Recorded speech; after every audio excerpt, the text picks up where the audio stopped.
केरला के अंदर सभी स्टेट में वोट बैंक बन गई हमने। हम चुनाव लड़ेंगे, हमारा आदमी चुनाव लड़ेंगे। अगर आगे हमारा मांग पूरा नहीं करेगा तो यह सोच लो बीजेपी गवर्नमेंट अधिकार में नहीं आएगा, जरूर नहीं आएगा।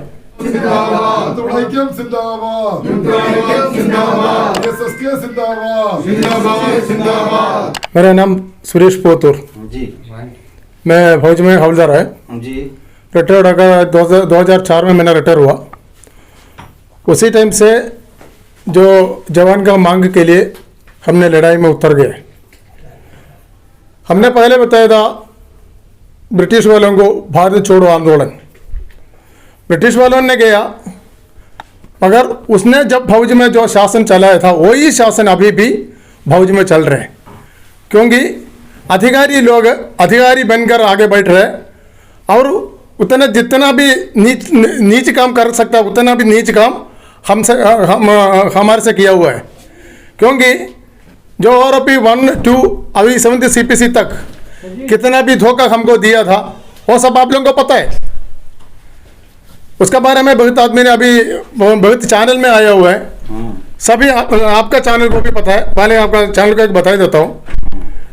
आपका चैनल में भी जो गोपालन सर था, अभी जो जोर सर था, सभी ने बताया। एक हमने ये लड़ाई शुरू किया, अगर एक तो इस लड़ाई मैदान में हम जीतेगा, अगर नहीं तो मरेगा, इसमें कोई डाउट नहीं है। हम केरला से कम अभी 55 आदमी भी इधर आया, फ्लाइट में कल आ रहा है 20 आदमी, सबसे ऊपर आदमी हम इधर आ रहे हैं। नहीं, केरला के और भी कई जो है क्या नाम ग्रुप अलग अलग हैं। अभी पार्लियामेंट के अंदर भी मेरे कुछ जानने वाले केरला के हैं। हाँ। सैनिक वहाँ रुके हुए हैं, MP उसमें हाउस के अंदर। हाँ, MP उसमें भी है। वहाँ जाके उनकी भी रिपोर्टिंग करना मेरे को। तो पहले बहुत ही चैनल वाले हमको पूछा था कितना आदमी क्या आ गया, कहाँ गए, और हम नहीं बता सकता हूँ, मगर हमारे लिए मांग यही है। हम सिर्फ इतना ही मांग हमने रखा, 3 जजों का एक कमेटी बनाओ और इसका असलियत क्या है उसको आगे लेकर आ जाओ। वो कर सकता है, नहीं कर सकता तो हम क्या करेगा। तो गवर्नमेंट ने, बीजेपी गवर्नमेंट, मैं भी एक परिवार वाला हूँ, ठीक है, मैंने परिवार छोड़ दिया। कम से कम केरला के अंदर 7,090 आदमी अभी परिवार छोड़ दिया, बीजेपी छोड़ दिया। क्यों? हमने बहुत बार उसमें चिट्ठी लिखा है, केरल का जो भी अधिकारी लोग हैं उनको बताया, केंद्र गवर्नमेंट में प्रधानमंत्री और रक्षा मंत्री सबको हमने चिट्ठी लिखा है। एक ही चिट्ठी अगर पढ़ गया, हमने सिर्फ इतना ही मांगा है, एक 3 जजों का एक कमेटी बनाओ और इसका असलियत क्या है। हमको लूट किया हुआ जो ऑफिसर का जो नकली मुंह वो सामने आना चाहिए। मैं ये कह रहा हूँ सर, क्या नाम, ये तो प्रधानमंत्री जब से मोदी जी बने हुए हैं, ये पूर्व सैनिकों की मांगों को सुनते भी हैं, उनका जिक्र भी करते हैं। हाँ। इससे पहले 75 साल कांग्रेस रही, कभी जो है पूर्व सैनिकों का जिक्र किया उन्होंने? अरे सभी किया है कर बोल रहे हैं। आप लोगों को कुछ दिया? कौन सा? कांग्रेस वालों ने? कांग्रेस वालों ने जब एंटनी जब डिफेंस मिनिस्टर बना था उसी टाइम पर पहले OROP का नाम उसने उठा कर लेकर आया था। बल्कि उसी टाइम पर भी जो शासन करने वाला, इसका मतलब जो IAS वाला है ना, उन लोगों ने क्या किया, उसने हमने जो मांग के रखा था उसको पलटी कर ऑफिसर को उसी टाइम पर भी फायदा दे दिया। कल आप लोग रेलवे स्टेशन जाओगे, रेल रोको? जरूर जाऊंगा। आपको अरेस्ट भी कर सकते हैं? अरेस्ट करने से हम जाएंगे। अच्छा। वो तो एक बार लेकर गया था ना तिहाड़ जेल तक, क्यों अंदर नहीं डाला? डालकर देखो तब पता चलेगा। अभी बीजेपी का हाल क्या हो जाएगा पता चलेगा। अभी चुनाव आने वाले हैं 2024 में, तब पता चलेगा क्या आ जाएगा, ये नतीजा क्या निकलेगा। OP2 के अंदर ये विसंगतियां जो है अगर दूर नहीं होती तो 2024 में सरकार जरूर वोट दोगे? हमने एक वोट बैंक बन गया। केरला के अंदर सभी स्टेट में वोट बैंक बन गया हमने। हम चुनाव लड़ेंगे, हमारा आदमी चुनाव लड़ेंगे। अगर आगे हमारा मांग पूरा नहीं करेगा तो यह सोच लो बीजेपी गवर्नमेंट अधिकार में नहीं आएगा, जरूर नहीं आएगा। मेरा नाम है मोहनन। आप लोग क्या क्या मुख्य मांग है? हमारा मांग है तो 20 फरवरी से हमारा जंतर मंतर पर जो आंदोलन चल रहा है वही मांग है। आपको सबको पता है और आपका चैनल द्वारा पूरा देश में पता चला हुआ है जो मांग है, जो हमारा पास जो भी संगति हुआ है उसी का लिए। और हमारे सिर्फ एक अभी मांग है जो रेलवे को आंदोलन का दौर पर हम ले रहा है, 3 रिटायर्ड जज का एक कमेटी के लिए। विसंगतियों को दूर करने के लिए 3 जजों की कमेटी अरे बनाई जाए। हाँ जी। आप लोगों को पैसा दे तो दिया गया, प्रधानमंत्री जी पहले जयपुर के अंदर 60,000 करोड़ रुपए बताए, उसके 20 दिन बाद जो है लाल किला से उन्होंने 70,000 करोड़ दिए, अब जो है 110 कुछ करोड़ रुपए, 1000 करोड़ रुपए दिए आप लोगों को। आप लोगों को पैसा नहीं मिला क्या? तो हमको पैसा मिला तो हम यहाँ पर इतना दूर से तो आना नहीं चाहिए, तो जो आ रहा है तो हमको मिला नहीं है। झूठ बोल रहे हैं क्या? प्रधानमंत्री झूठ बोल कर हम नहीं बोलेंगे, मगर प्रधानमंत्री जो दिया होगा वो किसको दिया है उसी का तो हम यही मांग रहे हैं, जिसको दिया है वो हमको पता होना चाहिए। जिसका बोलता है क्या बोलता है दूध और पानी वो साफ होना चाहिए, उसी के लिए उसी के लिए हम 3 जज का मांग कर रहे हैं। जो 3 जज जो मानेगा कमीशन करेगा, कमीशन ने जो भी फैसला करेगा वो फैसला हमारे लिए मंजूर है।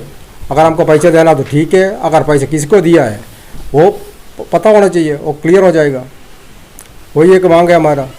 कल आप लोग रेल रोको अभियान में जाने वाले हैं, तो किस तरह से प्लानिंग है कुछ बताएं? प्लानिंग का तो जो हमारा यहाँ का गोपाल कृष्ण जी है और कपिल फौजी जी है जो हमको नेतृत्व दे रहा है, उसने जो बोलेगा वही हम करेंगे। अच्छा, कल पता चलेगा इस बार? हाँ, कल पता चलेगा।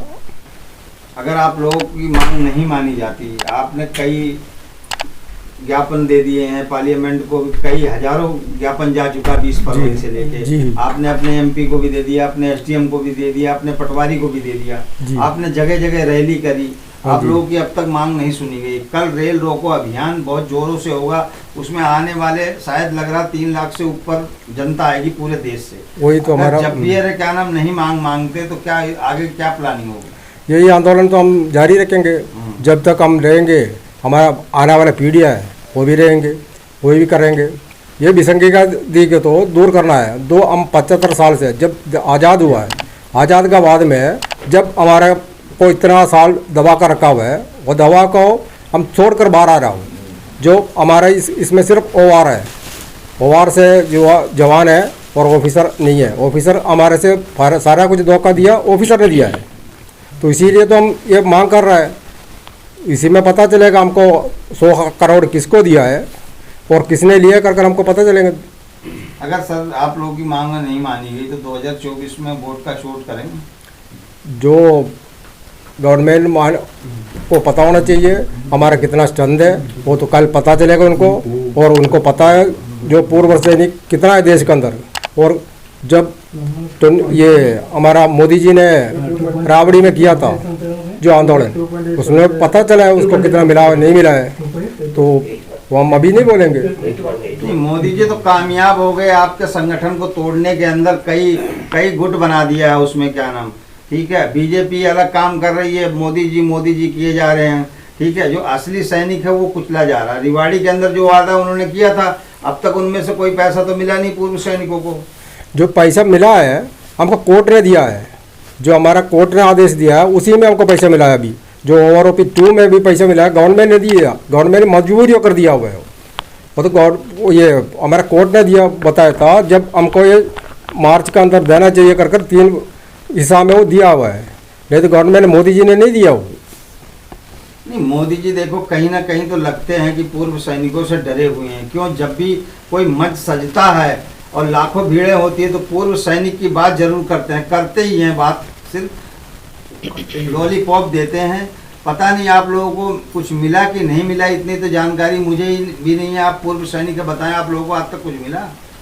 जो मिला है हमारे जवान को कुछ मिला है, जो भी हमारा तो बड़ा भाई है जो JCO है उनको कुछ नहीं मिला है, उनको तो घाटा हुआ है। और हमारा साथ में जो 15 साल का अंदर प्राइम मिनिस्टर हुआ है उनको तो कुछ नहीं मिला है। OROP के बाद 2 का हुई उनको कुछ नहीं मिला है। उसको तो जब हमारा प्रधानमंत्री जी ने बोला था सबको देंगे, हमारा भाई है, मेरा बेटा है, यह सब देश का जो जान दिया हुआ है और देश का सब देश इनको ऊपर चल रहा कर बोला कर, मगर उनको कुछ नहीं दिया है। जो प्रोमिसरी डिस्चार्ज हुआ था उसको कुछ नहीं मिला है। और जो अपना बोलता है कैजुअलिटी होकर आया था डिसेबिलिटी पेंशन, उसमें भी सब कुछ उन्होंने लेकर गया ऑफिसर ने। मैं रिटायर्ड नायब ए पुरुषोत्तम। कितनी उम्र है आपकी? मेरा 79 खत्म हो गया, 80 चल रहा है। अच्छा, आप 1 रैंक 1 पेंशन मांगने के लिए केरल से चल के दिल्ली आए हैं? हाँ जी। कल रेल रोक दोगे? हाँ जी। कल रेल रोक दोगे? हाँ अच्छा। उसी के लिए आया हूँ, अच्छा। क्योंकि वन रैंक वन पेंशन में कई कमियां हैं। शायद क्या मोदी जी बताएंगे? का एक कमी मैं बता रहा हूँ। मुझे 21 साल का पेंशन मिल रहा था, अच्छा। अभी मुझे सिर्फ 15 साल का पेंशन मिल रहा है। अच्छा। 6 साल की मुझे लॉस है और मामूली वृद्धि हुई है मेरे पेंशन में। अभी फिलहाल और आप सिर्फ मेरे जैसे जो 21 साल सर्विस किया जैसे उनको 15 साल का ही पेंशन मिल रहा है। ये एक बड़ी कमी है, शायद ये सरकार को पता नहीं है या पता करने की कोशिश नहीं करती है सरकार। सरकार को सब पता है, सारे अफसर उनको इन्फॉर्मेशन देते रहते हैं। हाँ हाँ, और जो पे कमीशन में वो आर जैसे उसको मिला है उनके पेंशन में वृद्धि 2.56 और ऑफिसर्स को दिया है 2.81%। जैसे ऑफिसर को ऑलरेडी ज़्यादा पेंशन मिला, जैसे वो आर जैसे उसको मान लीजिए 5 से 10 kg तक मिल रहा है, ऑफिसर्स को दे रहा है 20 kg से 50 kg तक। लेकिन ओआर को और जेसीएस को जो केजी मिल रहा है उसमें सिर्फ 850 ग्राम है और ऑफिसर को मिलता है 1000 ग्राम। इतना मतलब भेदभाव है। वो भेदभाव और ये अन्याय हम बर्दाश्त नहीं कर सकते हैं, ये हमारे बर्दाश्त के बाहर है, इसलिए हम इतने समय से संघर्ष कर रहे हैं।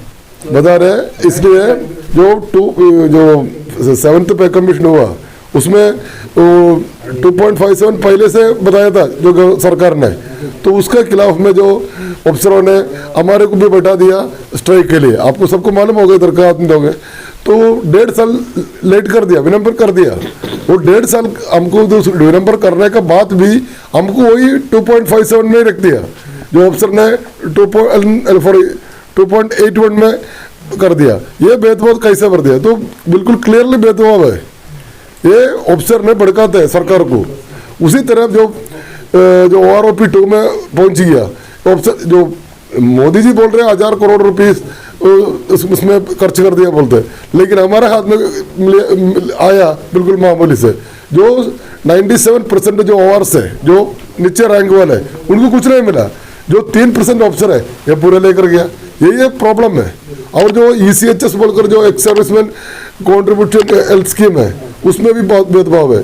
तो कंट्रीब्यूशन हमारे भी उनका भी बराबर है, 1000 रुपया हर जवान का, हर JCO का और अफसर का कंट्रीब्यूट जाता है, लेकिन उधर ट्रीटमेंट में अलग अलग भेदभाव है। हमको जो वार्ड जो आपको मालूम है मामूली वार्ड देता है, जैसे उसको रूम जो नॉर्मल रूम देते हैं तो एक रूम 4 बटा करके एक हिस्सा देते हैं, और दूसरा ऑफिसर को AC डिलक्स रूम। ये कैसा है?